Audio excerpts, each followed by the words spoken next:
Senhor presidente, senhores senadores, senhoras senadoras, inicialmente uma saudação especial aos amigos que chegam do Paraná, da querida cidade de Ubiratã, e nos visitam para honra nossa.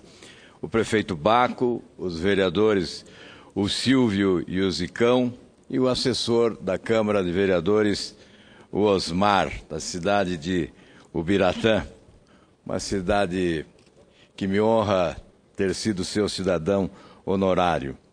Também registro e faço uma saudação especial ao João Ardigo, que é vereador na cidade de Rolândia, e o Alex Santana, também vereador na cidade de Rolândia, com o Reginaldo Burhoff, que é o secretário-geral da Câmara de Vereadores. A nossa saudação a esses paranaenses que chegam a Brasília para defender os interesses dos seus municípios.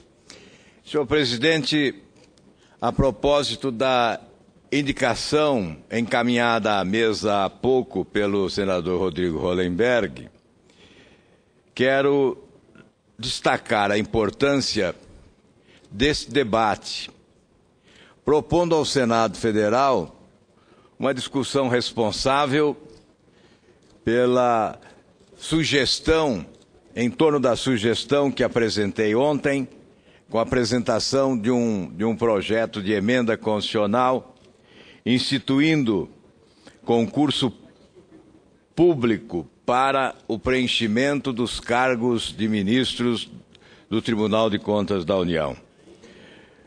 A redação desta proposta de emenda à Constituição, no parágrafo 2º do artigo 73 da Constituição, diz o seguinte: os ministros do Tribunal de Contas da União serão escolhidos mediante concurso público de provas e títulos, anteriormente à sabatina do Senado Federal, sendo a banca julgadora composta por juízes do Superior Tribunal de Justiça. Em 2007, nós apresentamos projeto semelhante, instituindo concurso público para as vagas de conselheiros dos tribunais de contas dos estados e dos municípios.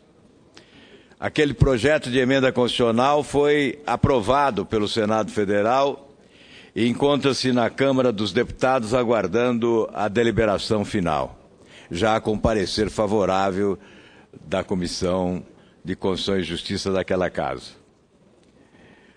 Entendo que é possível também incluir o Tribunal de Contas da União, estabelecendo essa exigência do concurso para priorizar a meritocracia, ou seja, a qualificação técnica e profissional de um tribunal importante na contenção do processo de corrupção no país. Nós acompanhamos nos últimos anos várias tentativas de limitar as atribuições do Tribunal de Contas da União. Mas, sem dúvida, a limitação maior pode ser a descaracterização dessa egrégia Corte de Contas, com indicações que premiam a trajetória política do indicado, mas não levam em conta o talento, o estudo, a qualificação técnica e profissional que se exige para o eficiente cumprimento do dever de fiscalizar as contas públicas. Nós temos que buscar valorizar o controle externo. E nós estamos inserindo exatamente esta regra que exige que o Tribunal de Contas passe a contar em seus quadros somente com ministros que tenham sido aprovados em concurso de provas e títulos. A experiência tem demonstrado que a politização da Corte de Contas somente serve aos poderosos de plantão, vindo a prejudicar os interesses nacionais. Eu, por dever de justiça, ressalvo a competência, a eficiência e o zelo do Tribunal de Contas da União até aqui. Mas nós temos que estabelecer o princípio da isonomia. Se estamos propondo concurso público para o preenchimento de vagas nos tribunais dos estados e dos municípios, é claro que devemos dar o mesmo tratamento a esta egrégea Corte de Contas instalada em Brasília para a fiscalização das contas do governo da União.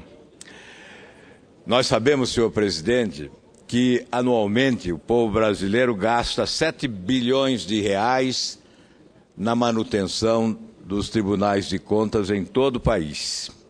O Tribunal de Contas do meu estado, o Paraná, tem um orçamento de 300 milhões de reais por ano. E é preciso registrar que alguns tribunais atuam politicamente, não adotam os critérios técnicos para a avaliação do desempenho das administrações estaduais e municipais. Porque alguns desses tribunais de contas se transformaram ao longo do tempo em verdadeiros comitês eleitorais, integrados por políticos em final de carreira.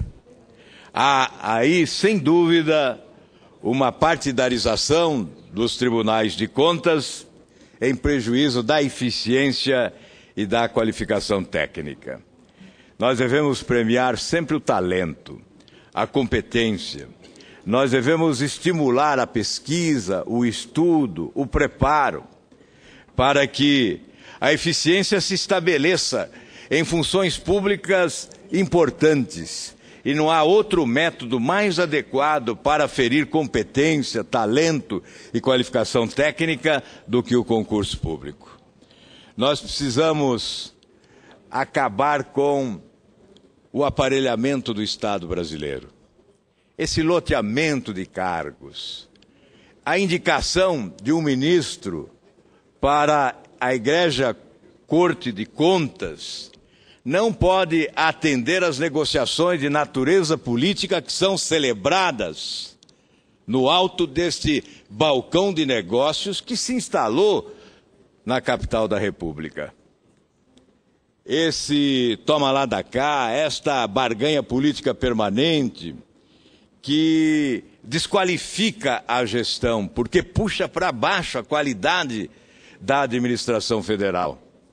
O país sofre as consequências do inchaço que há na máquina pública, porque para atender o apetite fisiológico dos que apoiam o governo, são criados infinitamente cargos, ministérios, secretarias, coordenadorias, departamentos, empresas estatais, agências reguladoras, cargos comissionados. E, evidentemente, se estabelecem o paralelismo e a superposição de ações, sempre nocivas ao interesse público e, desgraçadamente, comprometendo a eficiência da administração federal.